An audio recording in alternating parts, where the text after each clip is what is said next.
Bismillahirrahmanirrahim. Assalamualaikum warahmatullahi wabarakatuh. Salam sejahtera bagi kita semua.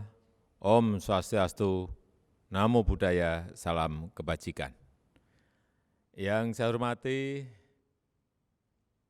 Ketua Umum Partai Nasdem, abang saya, Bapak Haji Surya Paloh, beserta para ketua DPP dan seluruh jajaran pengurus DPP Partai Nasdem, ketua beserta para anggota Majelis Tinggi Partai Nasdem yang saya hormati, ketua fraksi DPR RI Partai Nasdem beserta segenap anggota fraksi DPR RI dari Partai Nasdem yang saya hormati. Gubernur Akademi Bela Negara, beserta seluruh sivitas akademika, Akademi Bela Negara yang saya hormati, hadirin dan undangan yang berbahagia. Tawaran bertatap muka secara virtual dengan ribuan kader penggerak Partai Nasdem, saya sangat menyambut dengan antusias. Inisiatif menyelenggarakan e-workshop di masa pandemi ini sangat tepat dan kontekstual, bukti kemampuan adaptif Partai Nasdem dalam merespons situasi. Walaupun saat ini kita di tengah berikhtiar, berusaha mengendalikan pandemi COVID-19, agenda-agenda strategis kaderisasi partai tetap berjalan. Pandemi COVID telah mengubah secara cepat cara bekerja, cara belajar, cara bersosialisasi, bahkan juga dalam cara melakukan kerja-kerja politik. Yang sebelumnya banyak dilakukan secara offline, sekarang berubah menjadi online.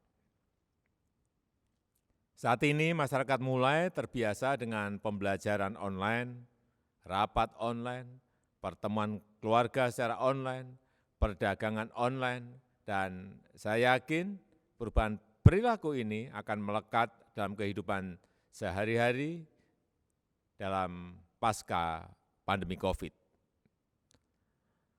Apa yang terjadi saat ini adalah sebuah peluang, sebuah opportunity yang harus kita manfaatkan.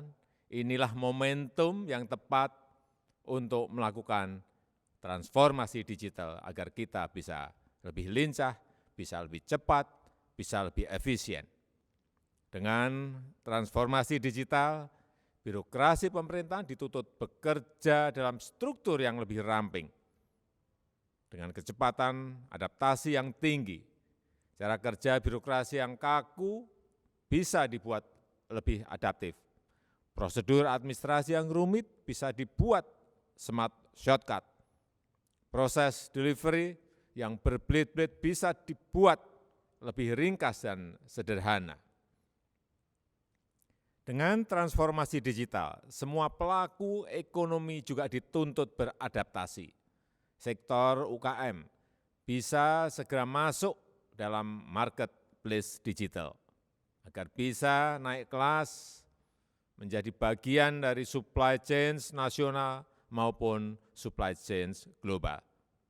Dengan transformasi digital, partai politik juga dipaksa berubah. Kerja-kerja politik harus dijalankan lebih inovatif dan lebih kreatif agar lebih lincah menangkap perubahan di dalam masyarakat. Para kader penggerak Partai Nasdem yang saya banggakan, seperti Bapak, Ibu, dan saudara-saudara ketahui dan rasakan, saat ini negara kita bersama 215 negara di dunia sedang mengalami situasi yang sangat sulit akibat hantaman pandemi COVID-19 ini. Selama 4 bulan terakhir dan mungkin hingga beberapa bulan ke depan, kita masih diliputi ketidakpastian. Tidak hanya di sektor kesehatan, tapi juga di sektor perekonomian. Pandemi COVID-19 telah membawa ekonomi dunia menuju jurang resesi. 4 bulan yang lalu,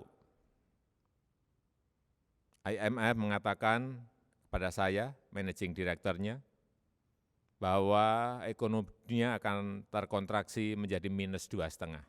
Tetapi 2 bulan yang lalu berubah lagi menjadi minus 5%. 2 minggu yang lalu OECD mengatakan ekonomi global akan hanya tumbuh minus 6 sampai minus 7,6%.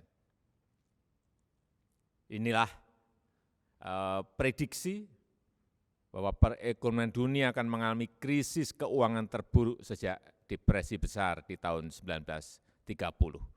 Dan ini hati-hati juga akan kita alami. Kita tahu di kuartal pertama kita masih bisa tumbuh plus, masih positif 2,97%. Tetapi di kuartal kedua ini kita sudah berada pada posisi minus. Kita belum tahu minus sampai berapa persen. Untuk itu, saya mengajak pada seluruh elemen bangsa, baik yang berada di eksekutif, baik yang berada di legislatif, baik yang berada di yudikatif, yang berada di partai politik, para pengurus dan kader partai, yang berada di organisasi kemasyarakatan, organisasi keagamaan, perguruan tinggi, relawan, untuk menyamakan frekuensi kita, untuk menyamakan perasaan kita, bahwa kita tengah menghadapi situasi yang extraordinary, situasi krisis, baik itu krisis kesehatan maupun krisis ekonomi, yang tidak mudah. Saya yakin kalau kita berada dalam satu frekuensi yang sama, memiliki perasaan yang sama, maka kita akan bisa bersatu dan bergerak bersama-sama, berjuang bersama-sama, bukan hanya dalam mengendalikan penyebaran COVID, tapi bergotong royong juga untuk membantu saudara-saudara kita yang sedang kesulitan akibat dampak ekonomi COVID-19. Dan bahu-membahu bangkit agar ekonomi negara kita bisa segera pulih kembali. Dalam pengendalian COVID-19, saya juga berharap seluruh kader penggerak Partai Nasdem menjadi contoh, menjadi pelopor dalam penerapan disiplin protokol kesehatan. Karena kuncinya ada pada kedisiplinan untuk memakai masker, untuk jaga jarak yang aman, untuk sering-sering cuci tangan, dan menghindari kerumunan. Saya membayangkan kalau semua kader partai dan keluarganya menjalankan protokol kesehatan dengan ketat, maka insya Allah kita akan mampu mengendalikan COVID-19 ini dengan cepat. Mari kita mengajak saudara kita, tetangga kita, juga warga masyarakat yang lain untuk selalu mematuhi protokol kesehatan. Saya juga minta seluruh kader penggerak Partai Nasdem bergerak bersama-sama elemen bangsa yang lainnya, jajaran pemerintahan, gugus tugas, TNI, Polri, melakukan sosialisasi, edukasi yang masif kepada masyarakat, sehingga gerakan disiplin ini, disiplin nasional ini menjadi gerakan bersama-sama di seluruh elemen bangsa yang melibatkan partisipasi seluruh masyarakat. Itu saja yang ingin saya sampaikan dalam kesempatan yang berbahagia ini. Terakhir, saya titip kepada seluruh kader penggerak Partai Nasdem di seluruh tanah air untuk juga membantu sektor UMKM kita, untuk menggerakkan ekonomi negara kita, bela dan beli produk dalam negeri. Terima kasih, saya tutup. Wassalamualaikum warahmatullahi wabarakatuh. Om Santi Santi Santi Om. Namo Buddhaya.